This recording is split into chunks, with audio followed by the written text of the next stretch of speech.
Assalamualaikum warahmatullahi taala wabarakatuh. Salam bahagia, salam pencerahan untuk teman-teman yang berkesempatan dengan saya pada malam ini. Apa khabar saudara? Doa saya agar anda sentiasa sihat walafiat. Po guat tio, how are you? Pu guat tio ya. Juga menuju akhirat. Saudara Anwar Jubin, apa khabar saudara Anwar? Saudara Zian, apa khabar Zian? Moga sihat ya. Saya rasa Zian ni orang Pahang tak?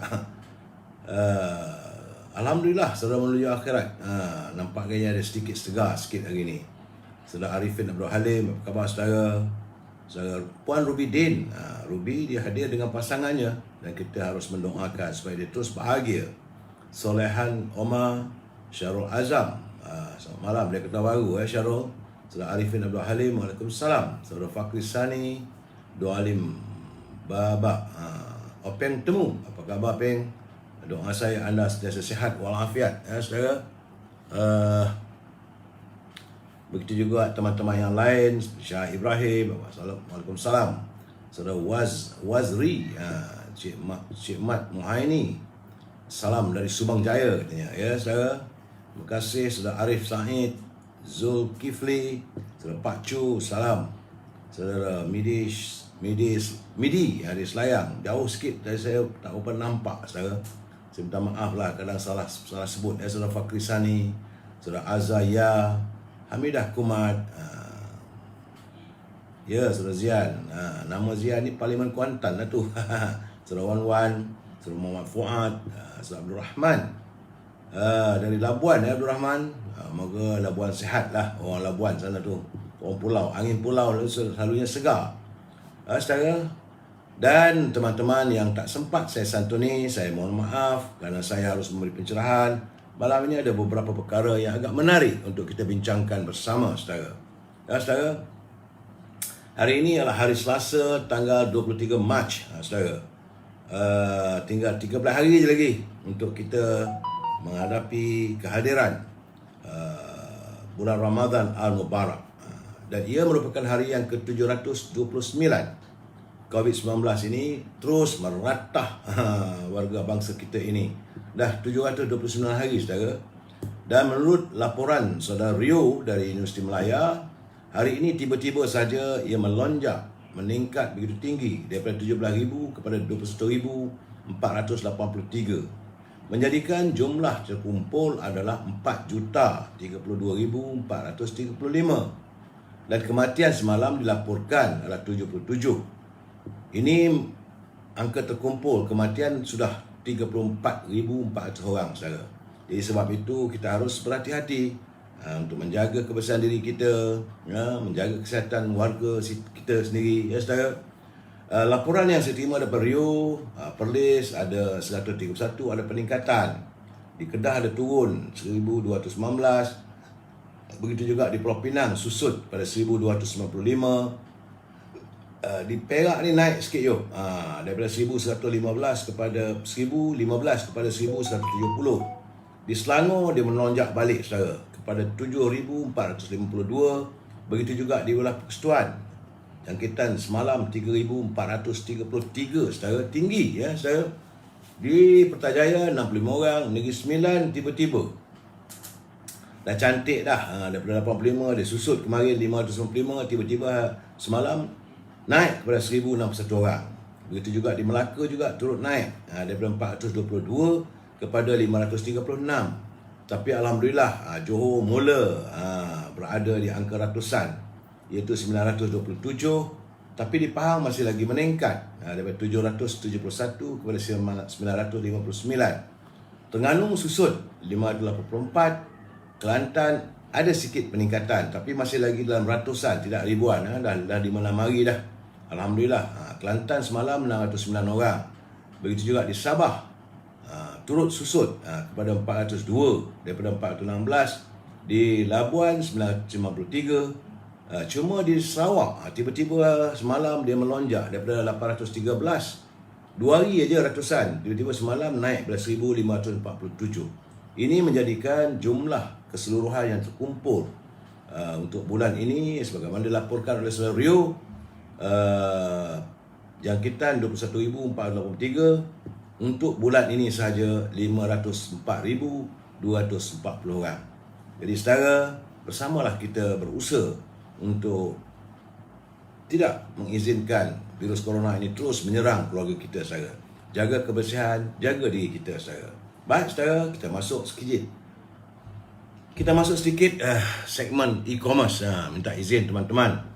Ni nak berniaga lah, bulan puasa saudara dah datang. Jadi kalau saudara punya produk, sila hubungi Al-Azhar. Sabar saudara. Di talian 0113304141. Bersama dengan Azhar tentulah ada aroma setangi bakur dan minyak wanginya. Minyak wangi itu perfume daripada Timur Tengah. Kalau tanya dengan saya, minyak wangi yang paling saya suka adalah Amir Al-Khud. Juga saudara boleh berhubung dengan Al-Azhar di talian 0113304141 untuk memesan renang tok, produk ibunya, beserta juga dengan bahulu berdal. Saudara, Al-Azhar juga memasarkan gula O, gula tanpa kalori. Kemudian seandainya saudara tidak dapat berhubung dengan Al-Azhar, boleh hubungi Siti Farehah 017-711-4300.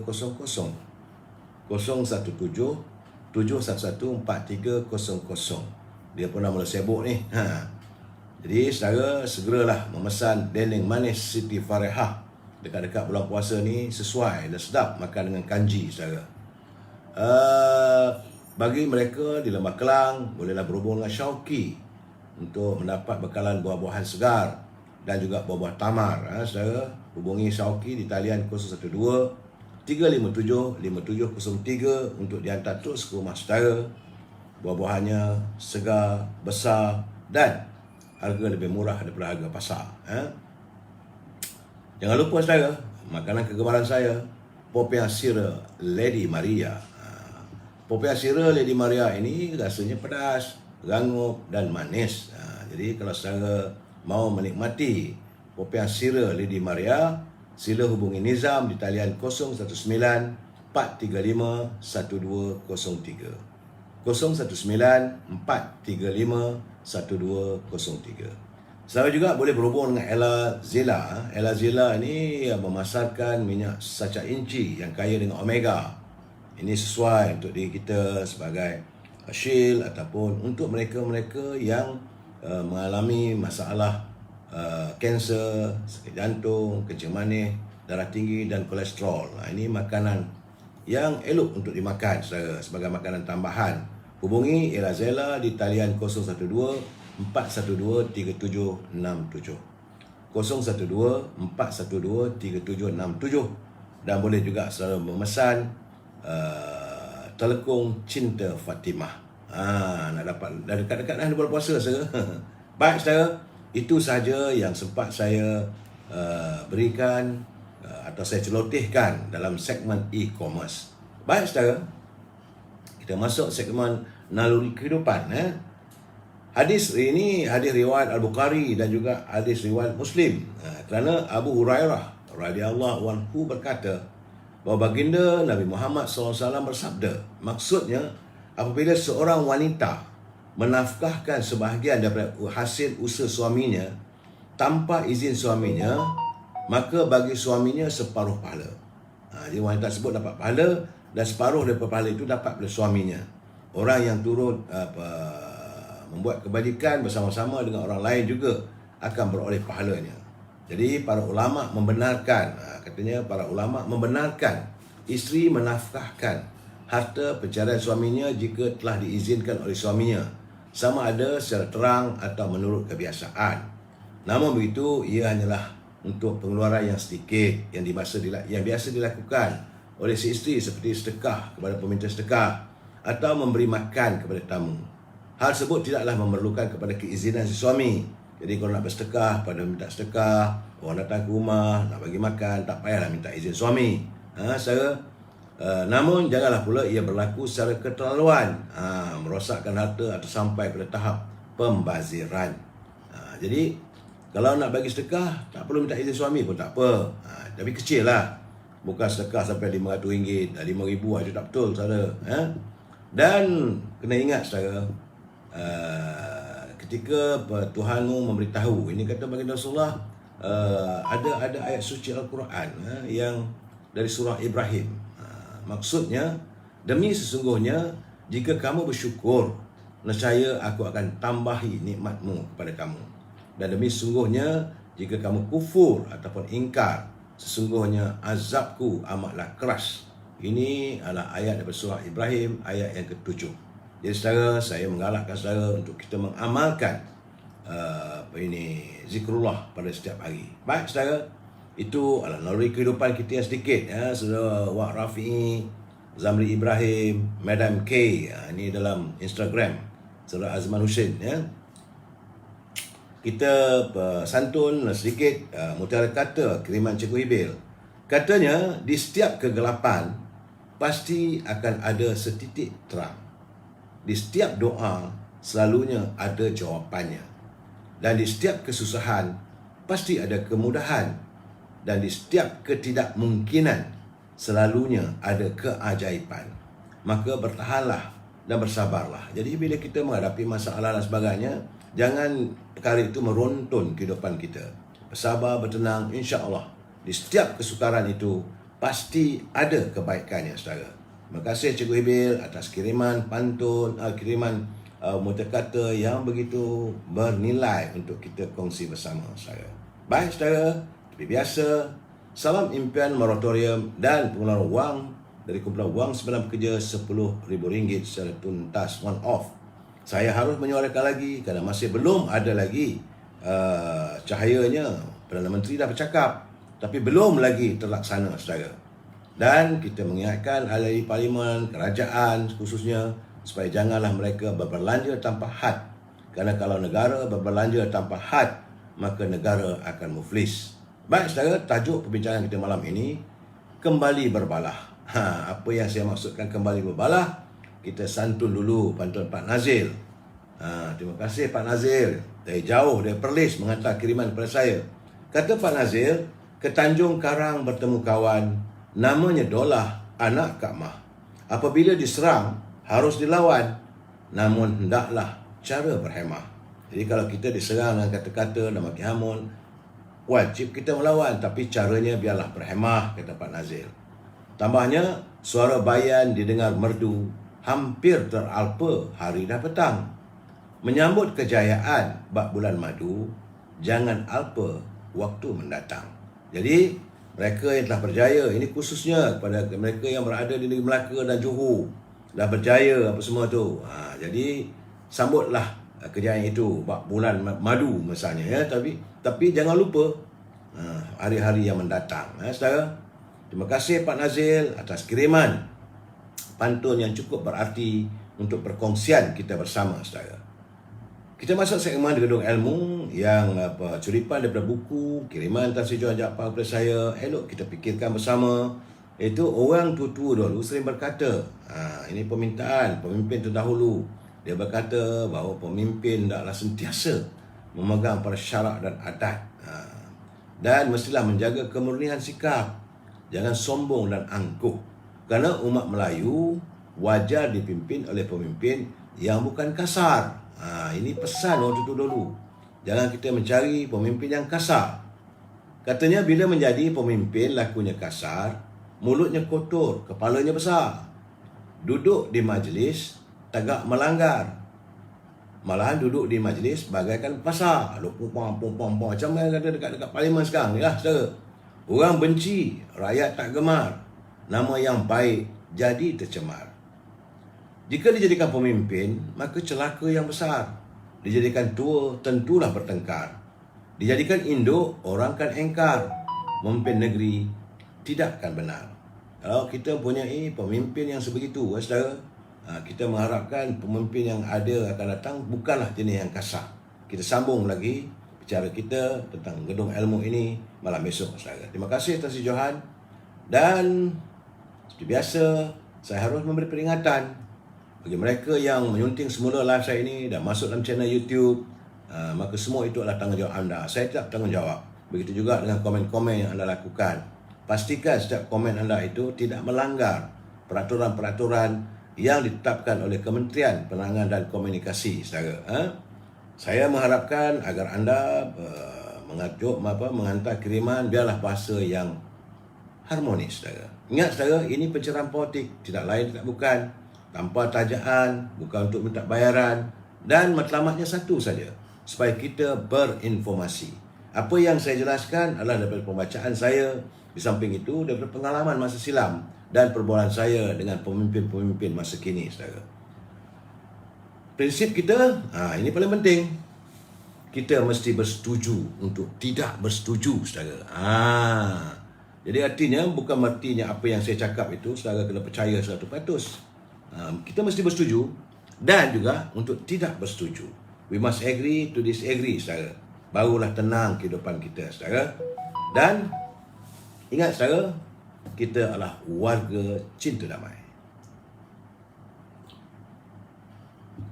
Baik, saudara, hari ini saya menerima kiriman bahawa kerajaan telah pun meluluskan pelaksanaan gaji minima, itu 1,500 sebulan, bermula 1 Mei 2022. Bagaimanapun, menurut kerajaan, syarikat-syarikat kecil, PKS, seperti warung, gerai dan restoran di kampung ataupun koperasi, pelaksanaan gaji minima ini ditangguhkan seketika.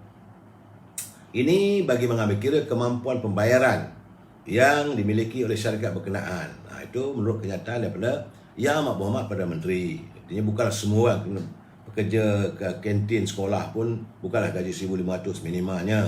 Saudara, mengikut kemampuan untuk membayar gaji itu, saudara. Dan saya menerima satu kiriman ni. Saya bila tengok benda begini saya sedih lah.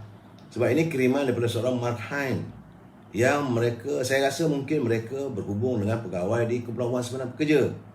Tapi gamaknya cara mereka melayan. Dan warga dianjur kuasa di Kementerian Wang Simpanan Pekerja tu berhati-hatilah bila berurusan dengan rakyat. Jadi dia kata, dia kata mohon hentikanlah polemik kebencian pada kami pencarum KWSP dalam bab pengeluaran wang kami sendiri. Katanya, usahlah hina kami sebagai orang sengkek, anak perli, kerana inisiatif pihak kerajaan keluarga Malaysia benarkan kami keluarkan wang. Wang itu wang kami sendiri, katanya.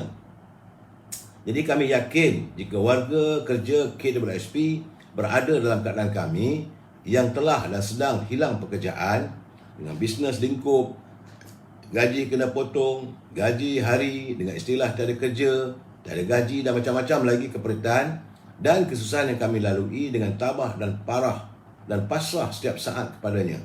Pastinya tuan hamba dari KWSP juga tentulah gembira bercampur hiba dengan pengumuman oleh Yang Amat Perdana Menteri. Sebab itulah janganlah disindir mereka. Ini kata ni orang sengkek ni bolehlah keluar duit. Tak salah begitu, saya. Saya rasa bila ada kiriman begini tentulah ada pegawai yang bersikap sebegitu. Saya amat sedih kalau ada warga kita yang memandang hina sama manusia. Jadi bagaimanapun katanya kesyukuran dan ucapan terima kasih kekal berada di bibir dan hati kami kepada Ilahi melalui Kerajaan Malaysia yang membantu kami yang sedang dalam kesusahan ini. Itu curahan isi hati pencarum marhain. Katanya kami yang hina lagi kerdil. Saya sedihlah, saudara. Saya harap kepada kaki tangan di KWSP layanlah. Anda dibayar gaji dengan agak lumayan. Jadi bukan untuk menghina warga kita. Saudara, ini keadaannya. Betul ke Midin tweet kata PMP nak menarik sukan? Tu saya rasa tak tahu lagi lah. Belum satu penjelasan lagi lah saudara Hafizan Basri. Dan saya juga menerima berita yang agak menyedihkan bahawa kabarnya lebih kurang 300 pengusaha bas, sama ada bas sekolah, bas berhenti-berhenti, bas ekspres, mereka ini bakal jadi muflis.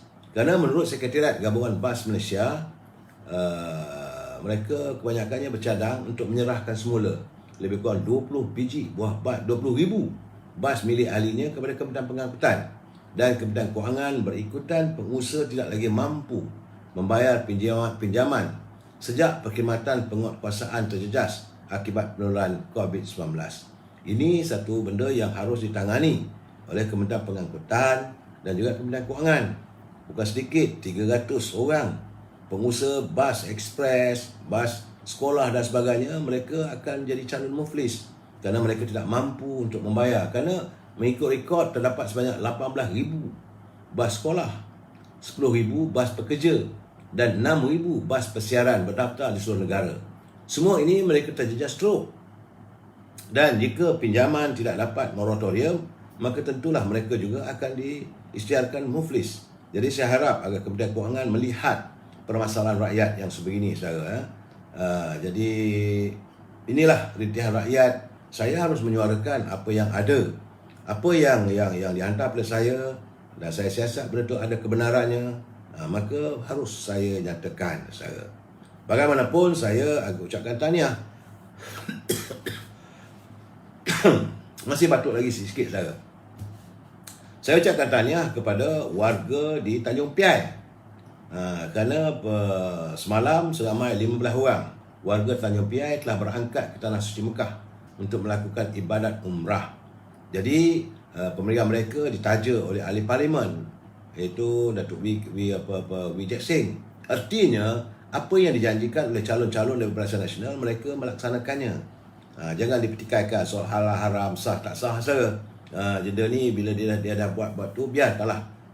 Bagi saya lah, mereka yang berpeluang untuk melawat ke Tanah Suci Mekah, tambah-tambah lagi dalam musim-musim yang akan menyambut bulan puasa ini anggaplah ini sebagai rezeki yang terbaik, saudara. Itulah keadaannya yang saya dapat laporkan berhubung dengan keadaan semasa. Jadi jangan orang kata calon Barisan Nasional janji saja. Saya dah cakap, insya-Allah minggu depan saya nak ke Melaka, nak tengok pula macam mana janji-janji wakil rakyat di sana. Apakah mereka melaksanakan apa yang dijanjikan? Saudara Jamaliah Sabian, hidup ibarat roda. Betul. Saya terkesan bila baca ini kenyataan Marhain yang diperlekeh oleh kaki tangan sebut. Jangan buat begitu, tak baik, saudara. Saudara? Baik, saudara.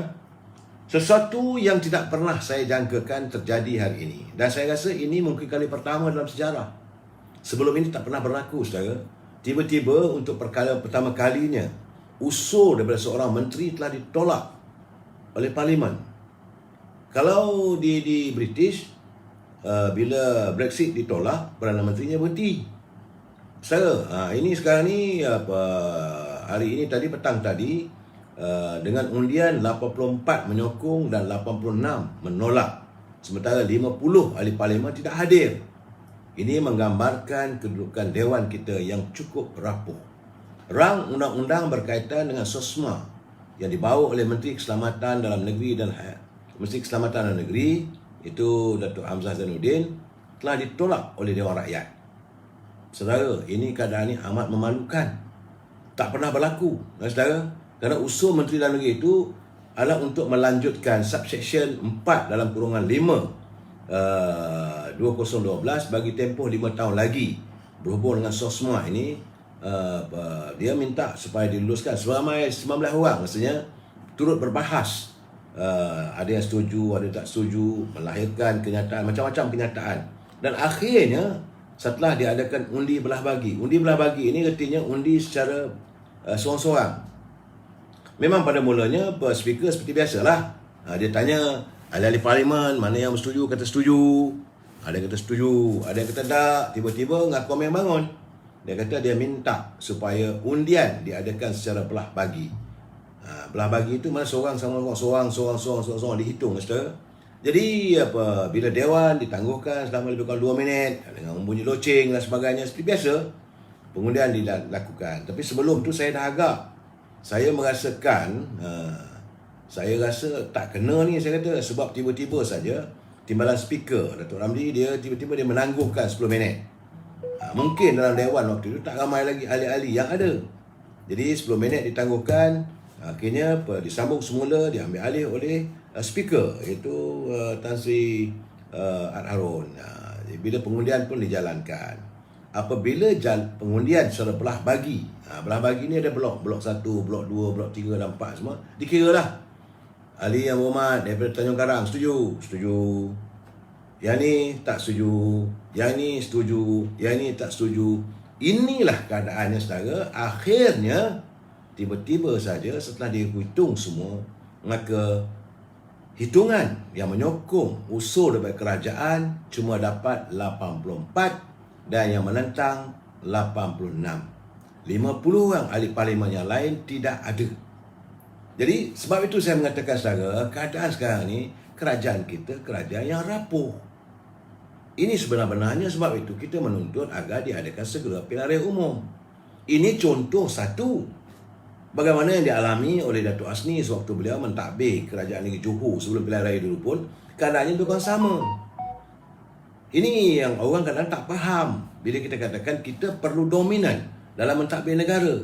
Sebab undang-undang SOKMA yang mahu dipinda itu, yang dilanjutkan lagi adalah untuk mengawal keselamatan negara kita. Tapi oleh kerana ego orang dari pembangkang nak tunjuk bahawa mereka lebih berkuasa, maka dia langgarlah usul tersebut dan tidak berjaya untuk diluluskan. Dalam keadaan begini saya melihat apa yang dicapai dalam perjanjian MOU, Memorandum Persefahaman antara kerajaan dengan parti pembangkang tidak terlaksana. Dalam MOU itu perkara 3 ke MOU antara pembangkang dan Yang Amat Perdana Menteri ada menyebut bahawa pihak Pakatan Harapan bersetuju akan mengambil pendirian menyokong atau berkecuali dalam apa-apa usul yang dikemukakan oleh kerajaan. Artinya mereka berjanji tidak akan menolak usul dari kerajaan. Sekarang ni mereka sendiri sudah melanggar perjanjian tersebut. Saya ingat lagi kenyataan Datuk Seri Anwar Ibrahim, dia kata kami tidak akan menyulitkan kerajaan. Sekarang dah sulit. Apabila ada usul presiden dah berlaku, tak pernah berlaku selama ini, di mana usul yang dibawa oleh kerajaan ditolak. Dan ini satu dunia tahu mana letak muka. Ini yang saya katakan bahawa sudah sampai masanya tak usah fikir lagi tentang MOU. Yang Amat Berhormat Perdana Menteri, ambillah kejadian hari ini sebagai iktibar untuk kita segera membubarkan parlimen. Tak payah nak tunggu lagi dah. Sebab itu dengan tindakan itu, ini saya merasakan bahawa MOU itu dengan sendirinya terbatal. Walaupun Anthony Loke mengatakan bahawa apa yang berlaku hari ini tidak bercanggah dengan MOU. Tak bercanggah apa benda. Kerajaan pimpinan Datuk Ismail Sabri dimalukan.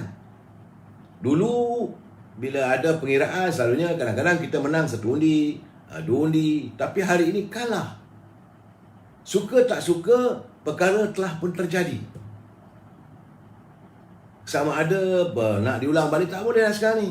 Dan sekarang ni adalah menjadi tanggungjawab kepada Yang Amat Perdana Menteri segeralah menghadap dulu Yang Mohla, Yang Tuan Agong, memberi pandangan, menyatakan sudah sampai masanya untuk kita segera membubarkan parlimen. Lain tak ada cara. Tak perlu lagi kita fikir soal MOU. Sebubar saja parlimen terbaik. Kerana sekarang ni kegagalan untuk mendapat sokongan lanjutan subsection SOKMA, saudara. Usul untuk melanjutkan penguatkuasaan subsection 4 dalam kurang 5 Akta Kesalahan Keselamatan.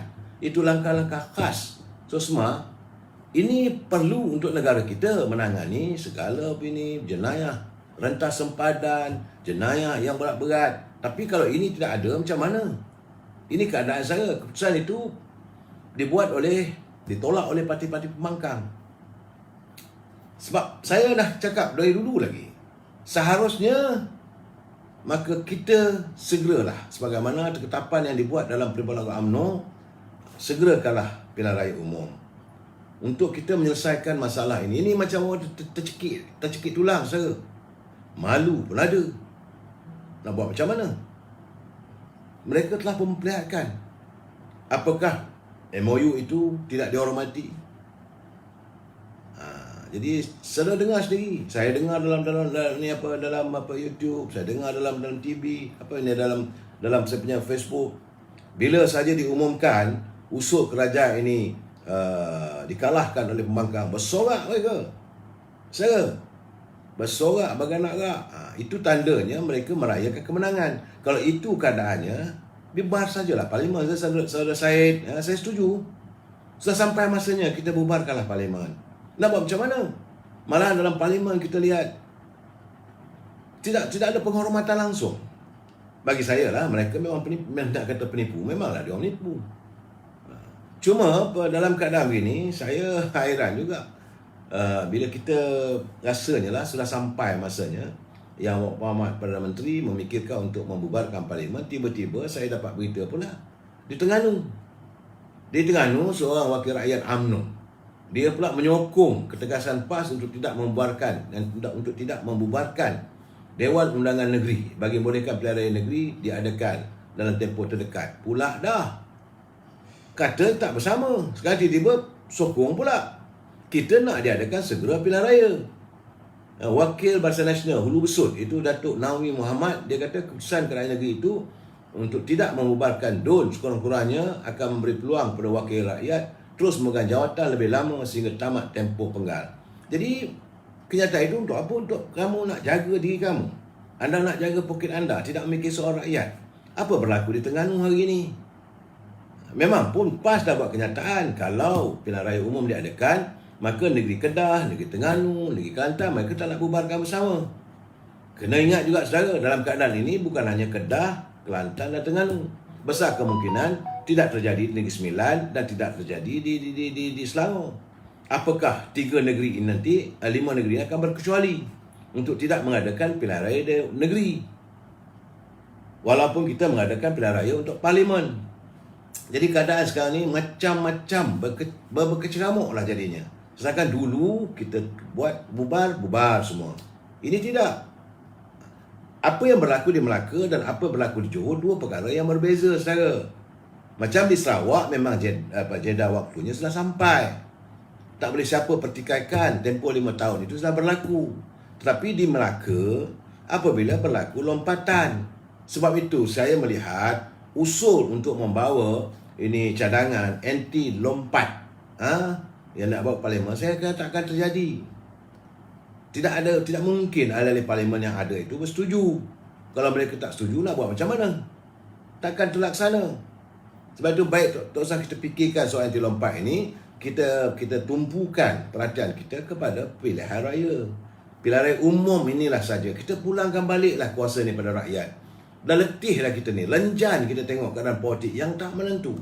Tiba-tiba ini saya lihat dengan kegagalan kerajaan untuk meluluskan pindaan anti soksma ini.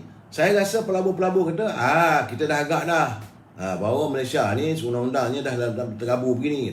Ini gambaran saudara. Sebab tu saya kata tak boleh tunggu-tunggu lagi dah. Nak tunggu bila lagi? Besok kita ada Parlimen.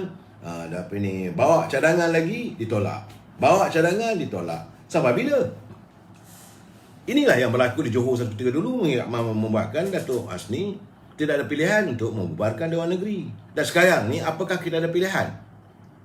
Mereka telah memperlihatkan kuasa mereka, bukan kuasa rakyat. Ini bukan kuasa rakyat. Rakyat nak tengok negara ini ditadbir dengan baik. Rakyat mahu melihat adanya undang-undang yang mengawal keselamatan negara. Bila diwujudkan undang-undang SOSMA ini, mereka tolak. Apakah rakyat menolak suatu undang-undang yang mahu menjaga, memelihara kedaulatan, keamanan negara? Ini persoalannya, saudara. Dan sebab itu saya setuju dengan saudara tadi. Memang bila ditubuh kerajaan yang baru ni, Datuk Seri Zafri buat satu perjanjian MOU dengan DAP, dengan amanah, dengan keadilan. Kita ingatkan bahawa mereka akan menghormati perjanjian bersama itu ataupun persefahaman tersebut. Rupanya tidak. Kerana hari ini yang menuntut supaya diadakan undian secara belah bagi itu dah petang daripada DAP. Artinya mereka tidak menghormati. Kalau orang tak hormat, nak buat apa nak pegang? Sudahlah. Ikut saja bagaimana yang diputuskan. Ahli-ahli UMNO peringkat akar umbi dah tahu. Sebab itu kita mendesak diadakan segera pilihan raya. Tak ada keperluan lagi nak tunggu lagi dengan pok-pok ni. Ini semua pok-pok ikan sepat kering ni. Tak boleh pakai. Cakap depan lain, belakang lain. Malu hari ni. Dah tak pernah berlaku, saudara. Saya seingat-ingat saya sebagai seorang wartawan, belum pernah terjadi kejadian di mana usul daripada kerajaan ditolak. Paling-paling pun tenak-tenak macam mana pun menang walaupun satu undi. Ini tidak. Dan saya juga bertanya ke mana pergi 50 orang ni. Perlu dihitung balik. Apakah mereka tak datang ke Parlimen tu kerana sebab-sebab tertentu. Kalau yang munasabah macam Dr. Najib dia terpaksa menghadiri mahkamah, okey. Bagaimana yang lain? Kenapa mereka tidak ada dalam dewan? Tugas mereka di Dewan Rakyat membawa usul, membincangkan masalah rakyat. Ini gambarannya saya lihat. Sebab itu saya katakan, dihayati siapa yang tak datang tu akan datang tak payah, drop je. Tak layak nak jadi wakil rakyat dah. Mereka memikirkan diri mereka sendiri saja. Labu-labi, PM relax aja. Biarlah nak buat macam mana saudara. Dah jadi begitu. Susunan Mantaya, bubar parlimen tak masyuk. Ni bukan soal masyuk tak masyuk saudara. Ini soal kita nak mentadbir negara. Negara dalam keadaan susah saudara, bukan senang. Macam mana saya katakan tadi, 300 pengusaha bas calon muflis. Ini bukan kerja main-main. Jadi dalam keadaan begini, saya amat mengharapkan agar pimpinan serius memikirkan soal rakyat. Dan kita kena ingat saudara, macam mana kerajaan menyatakan bahawa hutang kita sekarang ni sudah meningkat kepada 1.36 triliun atau 88.1% berbanding dengan keluaran dalam negara kasar KDNK pada akhir tahun 2021. Kita perlu menangani masalah ini. Pihak pembangkang memang suka benda ni lengah-lengahkan.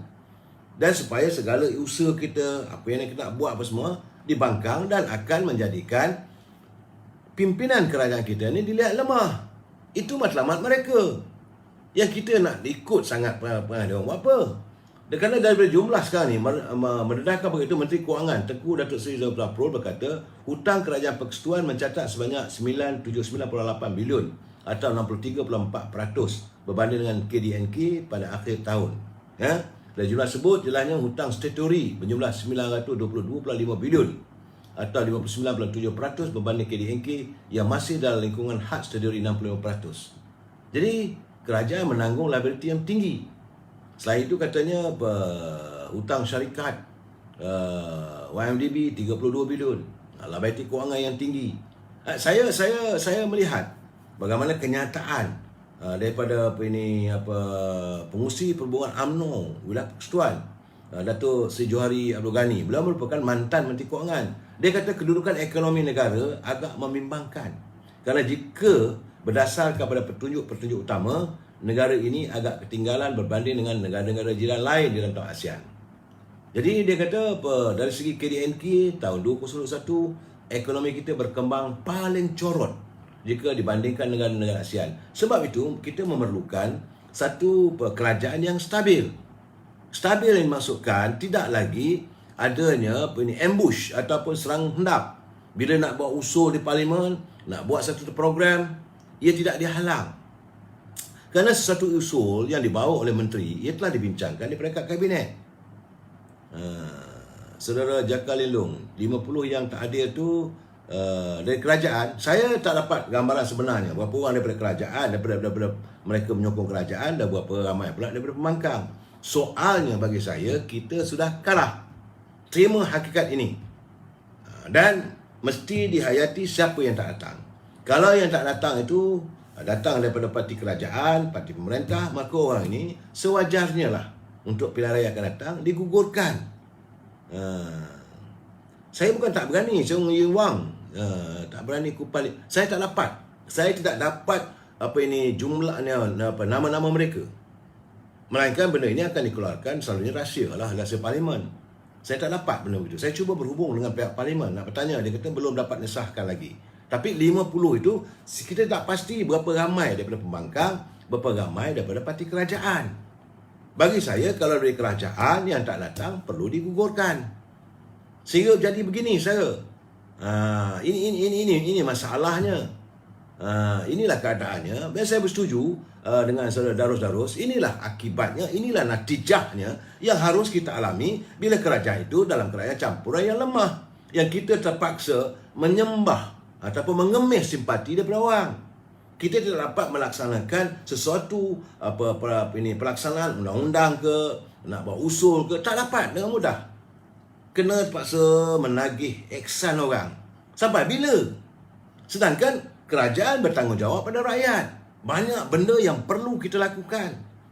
Dalam tambah-tambah lagi sekarang ni, dengan ketenatan kita, dengan COVID-19-nya, dengan kedudukan ekonomi yang begini mengelonsor, dengan keadaan rakyat tak ada kerja, macam mana kita nak buat? Jadi perlu dicari upaya. Tapi kalau dah cari upaya itu, bawa ke parlimen, ditolak, tak boleh juga dilaksanakan. Ini masalahnya yang saya selalu katakan. Jangan kita bergantung harap pada orang yang kita tahu musuh. Sudahlah. Apa yang dialami oleh Datuk Asni di Johor, ini juga sedang berlaku. Sebab itu, inilah yang kita katakan, kita perlu segerakan pilihan raya umum dan kita pulangkan kembali pada rakyat. Biarlah rakyat menentukan kerajaan mana yang harus memimpin negara ini. Sebab, kena ingat, suara rakyat kuasa keramat. Saudara Guardian Leon, itulah duit rakyat negara kita, Malaysia sudah turun harga di mata dunia. PRM ini jangan... Betul, saya setuju dengan Guardian Leon. Mata wang kita semakin merosot. Keyakinan pelabur semakin turun. Saya agak lega apabila macam saya katakan semalam kemarin, duta-duta yang hadir dalam pimpinan UMNO, mereka yakin andainya UMNO Barisan Nasional kembali berada di anjung kuasa di Seri Perdana, maka pelabur-pelabur yang mereka wakili akan hadir balik. Dan beliau yakin untuk pilihan raya kali ini UMNO Barisan Nasional boleh menang. Jadi Datuk Ismail Sabri sebagai naib presiden, sekarang ni segeralah berjumpa dengan 5 orang, the top 5, presiden, timbalan presiden dan 3 naib presiden termasuk beliau, untuk membincangkan bilakah yang perlu kita adakan pilihan raya umum ini. Saya nyangkakan masa dah tak boleh nak. Kita tak boleh biarkan berterusan. Sebab besok lusa parlimen bersidang lagi.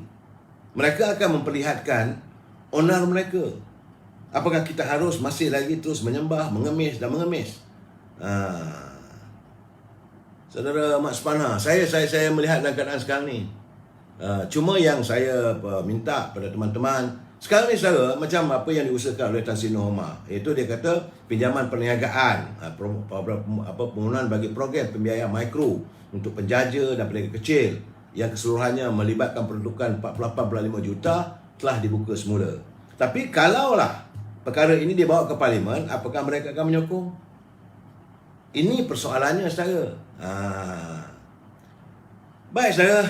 Dalam kita bercakap soal pilihan raya ini, saya melihat, saudara, bahawa kononnya Dr. Mahathir sedang mengusahakan dia gerakan pejuang nasional. Dia nak menubuhkan satu macam Pakatan Harapan lah yang dulu. Dulu dia gunakan lambang Parti Keadilan. Kali ini nak gunakan lambang parti dia, Parti Pejuang, bersama dengan Parti Bersatu, bersama dengan Parti Warisan, bersama dengan Parti Gerakan, dan juga Parti PAS. Dia nak mewujudkan iaitu gabungan, apa dia umum dia kata, Gerakan Pejuang Nasional. Gerakan daripada perdagangan lah, pejuang dia lah, nasional, itu Perikatan Nasional. Dan dia nak mewujudkan Gerakan Pejuang Nasional. Saya kata tubuhlah macam mana pun. Cuma saya harap warga UMNO Barisan Nasional khususnya kena mempertingkatkan dari sekarang. Usahakanlah untuk menerangkan pada rakyat. Dan macam saya katakan, banyak orang bertanya dengan saya, apabila pilihan raya akan datang, yang akan diadakan, apakah akan ada 2 corner fight atau 3 corner fight? Saya kata tidak. Pasti akan berlaku 4 penjuru, saudara. Iaitu UMNO Barisan Nasional tentulah telah membuat keputusan kita akan bertanding solo. Kemudian Parti Keadilan pun saya melihat telah membuat keputusan mereka akan bertanding solo. Dan mereka lebih yakin untuk dalam pilihan raya umum untuk parlimen. Kerana kawasannya besar dan kita pun tak boleh nak jaga semua orang, masing-masing jaga kawasan masing-masing. Dan saudara, Keadilan sendiri, cuma saya melihat dalam Keadilan sudah nampak bibit-bibit perpecahan pula. Apabila Rafizi menawarkan dirinya nak bertanding jawatan timbalan presiden, sudah pula ada puak-puak yang bersama dengan Saifuddin Nasution, sebab ada halang-menghalang. Itu parti mereka, kita tak nak campur. Tetapi saya melihat ada perbalahan. Begitu juga dengan dalam Pakatan Harapan. Memang ada usaha katanya nak bawa masuk Perikatan Nasional bergabung dengan Pakatan Harapan. Tetapi DAP dengan jelas mengatakan Perikatan Nasional, Parti Perubatan Bersatu ini adalah liabilities. Dia dah awal-awal dah tolak. Sebab itu saya kata, janganlah hidung tak mancung, pipi tu sorong-sorong. Tak perlulah nak buat statement, tak perlulah buat kenyataan bahawa Perikatan Nasional akan berusaha untuk mewujudkan satu gabungan pembangkang. Tak perlu. Dah tak diperlukan. Anda tidak diperlukan. Saudara Razali Samad, untung kan Mahathir je Datuk. Saya tak tahu. Itu masalah dia. Dr. Mahathir dia nak pejuang, parti pejuang bersama dengan warisan, bersama dengan gerakan, bersama dengan PAS dan juga bersama dengan Parti Pribumi Bersatu. Itu pulang. Saya berkeyakinan parti ini juga akan menerima nasib bagaimana Parti Pejuang di Johor. Boleh katakan begitu banyak calon-calonnya hilang wang pertaruhan. Rakyat sudah hilang keyakinan. Malahan tak bolehlah nak dibuat. Isu serangan peribadi rakyat dah tak terima. Yang rakyat nak tahu apa yang akan kita laksanakan untuk memperbaiki kehidupan rakyat. Sebab itu saya bersetuju dengan pandangan Presiden UMNO, Datuk Seri Zahid Hamidi. Dia kata kita sekarang ni, kita bukan cakap besar. UMNO Barisan Nasional akan berikhtiar. Bukan menjanji, kita akan berikhtiar untuk 1, 2, 3, 4, 5. Tunggulah nanti bila manifesto ini diwujud, digarap nanti. Dan kita tidak mahu jadi macam Pakatan Harapan. Janji, bulan bintang, akhirnya satu apa pun tak ada. Malahan rakyat terus berada dalam kehidupan yang begitu tertekan. Kita juga tidak mahu menjadi seperti Perikatan Nasional. Janji macam-macam, scheme of thing, orang dapat ini, orang ni dapat ini. Akhirnya rakyat terkurung hampir setahun. Tak ada pekerjaan. Wang peruntukan negara, wang daripada kantong negara disediakan. Tapi berapa banyak yang rakyat dapat? Bagaimana dengan skim pemulihan ekonomi? Kononnya 600 bilion itu digunakan untuk skim rangsangan ekonomi. Apa yang dirangsang? Lebuh. Ini sebabnya sekarang ini saya yakin rakyat sudah dapat melihat. Sebab itu dalam saat-saat begini, tengah panas-panas begini, eloklah disegerakan pilihan raya. Soal PAS nak bersama dengan UMNO, saya rasa sudah tidak ada, tak ada jalan dah. It's already over. Tak payah lagi nak cakap soal muafakat nasional. Jadi UMNO Barisan Nasional terus, warga UMNO, sebab saya seru pada pimpinan Barisan Nasional di setiap daerah, di setiap kawasan parlimen masing-masing, buat kerja dari sekarang. Jangan pula besok last minute, besok baru nak umumkan calon. Kenal pasti siapa calon anda. Begitu juga dengan UMNO. Saya lebih suka kalau kita menyediakan calon-calon muka, tapi dah jelas muka-muka muda, muka-muka baru yang akan diturunkan oleh UMNO. Sebab itu saya berkeyakinan kalau 70-80% muka baru diturunkan dalam pilihan raya akan datang, rakyat lebih mudah untuk mempercayai bahawa akan ada sinar harapan. Saudara Rosli Hashim, Saudara Rosli Rahim, biarkan mereka tubuhkan parti apa sekalipun, rekod penipuan tidak boleh dipadamkan lagi. Itu benar. Atas keyakinan itu, dia nak tubuh apa pun, tubuhlah Saya gelak juga tengok Gerakan Pejuang Nasional. Apa yang kamu nak gerakkan? Kalau cakap Parti Pejuang, apa berlaku di Langkawi, apa berlaku di Jerlun, apa berlaku di kawasan Kubang Pasu yang diwakili oleh ahli pejuang, tak ke mana pun. Begitu juga gerakan dah lama dah bungkus. Gerakan tidak mampu lagi untuk menggamet yakin warga bangsa bukan Melayu keturunan Cina untuk berpaling pada mereka. Ini bukan zaman Lim Chong Yu. Dulu boleh. Gerakan ini untuk pengetahuan saudara, ia adalah merupakan serpihan daripada parti MCA. Waktu itu bila Lim Chong Yu bergaduh dengan Tun Tan Siew Sin, maka dia tubuhkan parti gerakan. Jadi bila tubuh parti gerakan, lain tak ada, ceritanya memanglah cukup sensasi. Akhirnya Cina percaya, beri mereka undi di Pulau Pinang. Tumbanglah Kerajaan Barisan Nasional di Pulau Pinang. Tapi berapa lama lepas itu, warga bangsa keturunan Cina di Pulau Pinang juga melihat bagaimana mereka tidak melaksanakan apa yang dijanjikan. Lebih kurang tak silap saya 4-5 penggal. Akhirnya mereka ditolak dan diberi pada DAP. Dan sekarang ni DAP pun sekarang sudah berantakan. Dalam DAP sekarang ni tengah berbalah ni. Daripada Johor, pimpinan DAP Johor minta supaya Lim Guat Eng berhenti secara terbuka. Ini bukan main-main. Begitu juga di Pulau Pinang. Mereka tidak mahu lagi Lim Guat Eng berada di Pulau Pinang. Begitu juga di Melaka. Dan dalam kumpulan DAP sendiri itu, selalu lihatlah macam mana Tony Puah pun tersingkir. 3-4 orang kuat daripada Lim Guat Eng juga disingkirkan. Artinya, dalam DAP ada berantakan. Di saat mereka berantakan, sepatutnya panggillah pilihan raya. Kalau kita rasakan nak menang. Mereka tengah berantakan. dalam keadilan pun sekarang dah bergaduh ni. Saya cakap terang, bergaduh saudara. Saya tak tahulah. Bagi saya, apa yang saya dipahamkan, kumpulan Rafizi, dia kata nak bantu Datuk Anwar Ibrahim. Tapi kata Datuk Syafuddin Nasution, masa susah, kenapa tak ada bersama? Kenapa bercuti? Kenapa berehat? Berartinya bunga-bunga perpecahan. Dan dalam saat-saat begini, masuklah kita bertanding segera. Adakah pilihan raya umum? Itu yang sepatutnya kita lakukan. Di saat orang Cina pun tengah marah dengan Lee Kuan Yew ni. So bagi saya lah, saya haraplah, saya bersetuju dengan tulisan daripada saudara Rahim Helmi. Saudara Rahim Helmi Zakaria di Kota Terengganu. Dia kata alasan nak tunggu ekonomi stabil baru nak buat pilihan raya, ini alasan yang agak kelakar. Tujuan kita nak adakan pilihan raya ini adalah untuk menstabilkan ekonomi. Tiba-tiba kita kata kita buat stabilkan ekonomi dulu baru panggil pilihan raya. Ini kata saudara Rahim memang kelakar.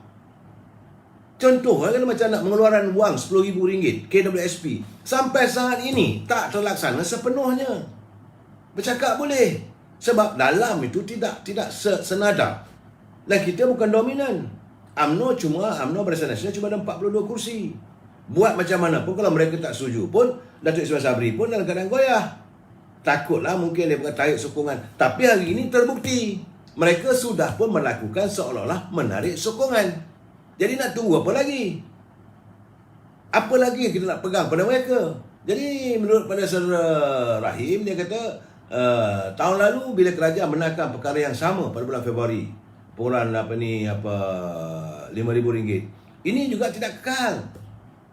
Jadi sebab itu, walaupun kita dah bagi BRIM lah dulu dan sebagainya, masih lagi ekonomi tidak dapat dipulihkan sepenuhnya. Dan hanya pemulihan ekonomi ini dapat terlaksana seandainya adanya kestabilan politik. Bila ada pimpinan di anjung kuasa District Perdana itu ditadbir oleh parti politik yang jelas, yang satu, maka Prabowo akan datang balik. Tak kisahlah siapa pun. Walaupun macam di Indonesia, saya nak bagi tahu, di Indonesia dulu parti Golkar, dia stabil politiknya, Golkar merintah. Tapi bila berlaku kekalahan apa semua tu, kemudian dia bangkit balik. Dah ada campuran dan sebagainya. Tetapi Golkar itu padu. Ada kestabilan politik. Begitu juga di negara kita ini. Kita memerlukan kestabilan. Bukan semestinya, saya kadang-kadang orang cakap, dalam ni nak stabil ni UMNO merintah. Bukan semestinya begitu. Biarlah mana-mana parti politik itu yang dominan dalam pentadbirannya. Supaya apa saja keputusan kerajaan tidak menjadi goyah. Tidak rapuh. Jadi bila keadaan macam sekarang, contohnya, bila nak buat keputusan kerajaan rapuh, apa yang boleh buat sekarang? Datanglah idea yang baik macam mana pun, letak dekat Datuk Yang Berhormat Datuk Sabri, bawa ke Parlimen, maka akan ditolak. Jika itu berlaku, idea yang baik macam mana pun akan ditolak. Itu keadaan saya. Norma PE, dia kata bukan kelakar. Saya rasa lah dalam keadaan sekarang ni, saya nak kata orang tu bodoh semua tak maulah. Bukan orangnya. Saya tidak suka memperbodohkan siapa. Tapi bagi saya, keadaan-keadaan begini, saya lebih khawatir. Hari ini adalah hari yang membuatkan, terus terang saya katakan, fikiran saya kacau. Kalau ini berterusan, bagaimana yang diorang nak tuntut? Kononnya nak tunggu sampai 23 tahun 2023, bulan Mei tahun depan. Kalau ini gambarannya, di mana letaknya kestabilan politik kita? Macam mana kita memulihkan? Saudara, dalam UMNO pun ada 3-4 orang yang menentang pilihan raya. Setuju, saya tahu. Mereka yang menentang diadakan pilihan raya ini adalah mereka yang takut. Mereka yang tidak mahu pilihan raya umum diadakan kerana mereka takut mereka tidak akan dapat jadi calon. Sebab dalam keadaan sekarang, hari ini, walaupun negara susah, walaupun ekonomi negara tidak begitu menjanjikan yang baik, selalu melihat barang tinggi sebab, tapi mereka yang bergelar pemimpin, mereka jadi wakil rakyat, mereka bergelar kluster menteri, mereka dapat cukup nikmat sebagai menteri itu, ada gaji besar, pendapatan ada setiap bulan. Mereka bukan macam kita. Kita ni kalau dalam poket kita ada RM1, itulah RM1 duit kita. Nak kita berbelanja pun sekarang ni segala-galanya meningkat naik. Macam saya kata semalam, harga sayur pun dah naik. Harga barangan di pasaran meningkat. Dia orang tak terasa. Jadi apa dia kisah? Sebab itu mereka tidak mahu diadakan pilihan raya. Sebab kedudukan mereka terkawal untuk tempoh setahun. Saya dah bercakap semalam, kemarin dulu pun dah beritahu. Mereka tak rasa apa-apa, mereka tidak terkesan. Mereka hanya sekadar mengungkapkan kata-kata simpati. Cukupkah dengan simpati untuk kita hidup? Bolehkah kita hidup dengan simpatilah, kau susah? Boleh. Kita nak makan. Rakyat perlukan wang. Rakyat perlukan pekerjaan. Ini masalah sekarang. Ya tak, Saudara Zainal Omar, Parlimen sekarang macam pasar. Bukan lagi macam pasar. Kadang-kadang saya rasa macam dalam zoo pula tu. Teruk. Tak ada disiplin.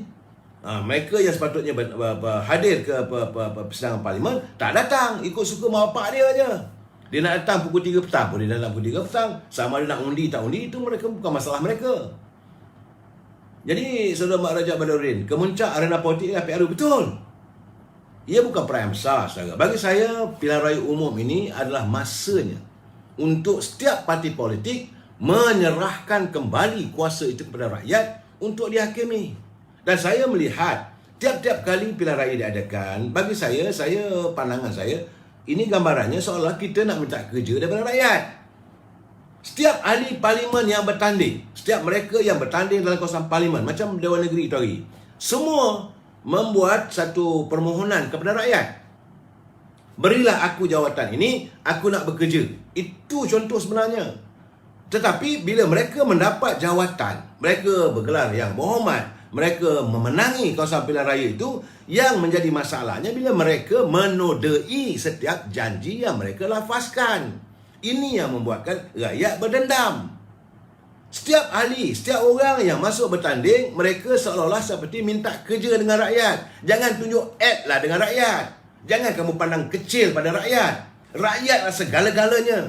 Jadi kamu minta kerja, kamu menyembah dengan rakyat. Tolonglah, berilah kepercayaan kepada aku untuk aku menjadi wakil kamu. Dan aku akan perjuangkan hidup kamu di parlimen. Tapi bila ada persidangan parlimen, kamu tak datang. Ini yang membuat kita menyerap. Bila datang ke parlimen, benda yang baik tak mau disokong. Kamu bangkang hanya kerana memenuhi ego kamu. Ini masalah sebenarnya. Sedangkan setiap kali adanya musim pilihan raya, mereka menyembah rakyat. Tolonglah, bagilah kami kuasa, bagilah kami kesempatan untuk memerintah. Tapi bila rakyat dah bagi, bukan tak bagi. Semua parti-parti yang bertanding, semua parti-parti yang ada, semua dah jadi kerajaan. Sama ada UMNO ke, sama ada Barisan Nasional ke, MCA, MIC, DAP, semua. Kecuali Parti Pejuang lah, sebab dia baru tubuh, atau Parti Muda. Lain semua. Tetapi pemimpin mereka pernah menjadi dalam kerajaan. Jadi apakah dengan rekod yang mereka tunjukkan itu, rakyat boleh percaya? Sebab itu sekarang ni kita harus berusaha sebaik mungkin, sebaik-baik mungkin supaya rakyat benar-benar dapat mengingati sejauh mana waktu UMNO Barisan Nasional mentadbir negara, negara taklah seteruk ini. Kita bukan tak pernah melalui macam-macam masalah. Negara mengalami macam-macam. Kita pernah mengalami kehancuran ekonomi dunia. Tapi boleh diperbaiki apabila kita punya kestabilan politik. Tak ada orang buat onar. Tapi bila keadaan sekarang ni nak stabil macam mana? Kalau ada Prabowo pun lari lentang pukang. Saudara Dikro, rakyat tengah susah sekarang ni, harga barang semua naik betul. Ekonomi politik tak stabil kerana kuasa orang politik tak pernah. Ini sebenarnya, sebab itu saya katakan, jalan yang terbaik bagi saya lah, mungkin saya tak bersetuju dengan saya. Sebab itu saya kata kita mesti bersetuju untuk tidak bersetuju. Bagi pandangan saya, that is the only choice yang kita ada. Apa choice lagi kita ada? Nak biarkan berterusan? You fikir orang politik nak fikir soal kita? Mereka tidak malam, ada hisap sigar, duduk dekat coffee house, hisap sigar. Ada masa bercuti, dia pergi luar negeri. Naik kereta ni apa kapal terbang, kelas 1, kelas 2. Kita, rakyat ni, melepek. Ada mereka fikirkan? Mereka tak fikirkan. Sebab mereka tiap-tiap bulan cucuk aja plastik ke dinding, keluar duit ribu-ribu. Kita mana? Nak kira bukan ribu-ribu, silir, ding. Ini keadaannya. Saudara Ismail bin Mak Isa, Kuli tak pernah datang ke parlimen. Dia datang. Cuma dia hadir. Dia bila dengar perbahasan, dia boring. Dia menyampah. Kerana melihat perbincangan, bicara politiknya, lain tak ada. Semua berterabur untuk menonjolkan diri dia hebat. Itu saja. Saya melihat kadang begini, saya kadang bertanya dengan dia, aku datang ke parlimen, pergi dia kata. Tapi tengok apa? Tengok orang bergaduh. Apa? Kita sepatutnya cari jalan. Parlimen ini adalah tempat untuk mencari upaya bagaimana nak mentadbir negara kita ini. Sebab itu saya katakan, berkali-kali saya bagi tahu saya, wang negara tidak boleh dipakai walaupun 10 sen tanpa kelulusan parlimen. Jadi setiap menteri dia kena bawa, submit di parlimen. Aku nak pakai duit begini dalam bajet. Bila bajet dah diluluskan, itulah peruntukannya. Jadi berbalik kepada soal tadi, rakyat sekarang ni ternanti-nanti. Apa yang kamu dah buat? Semasa musim pilihan raya dulu, kamu berjanji macam-macam. Sekarang ni yang rakyat boleh tuntut, saya rasa, mereka yang tinggal di negeri Melaka dan mereka tinggal di negeri Johor dan Sarawak. Mereka berhak untuk bertanya. Macam-macam PBM. Tak tahulah saya, biarlah dia orang cara mereka. Kadang-kadang saya hairan saudara, bila mereka wujudkan dalam saya ni masuk maki hamun itu, saya tak setuju. Kita bagi pencerahan. Yang saya katakan, bila datang saja pilihan raya, itulah masanya calon-calon ahli parlimen ataupun ahli daerah negeri, mereka sebenar-benarnya menagih simpati daripada rakyat, seolah-olah mereka minta kerja daripada rakyat. Cuma yang kita geram, bila dia orang dah dipilih, bila rakyat memberi kepercayaan, mengangkat mereka jadi ahli parlimen, mengangkat mereka jadi ahli daerah negeri, kepercayaan rakyat itu dikhianati. Mereka tidak melaksanakan tugas dan tanggungjawab sebagaimana yang diharapkan oleh rakyat. Ini yang membuatkan kita hati dalam ada marah juga. Kita sambung lagi malam besok. Wabillahi taufiq wal hidayah. Assalamualaikum warahmatullahi wabarakatuh. Selamat malam.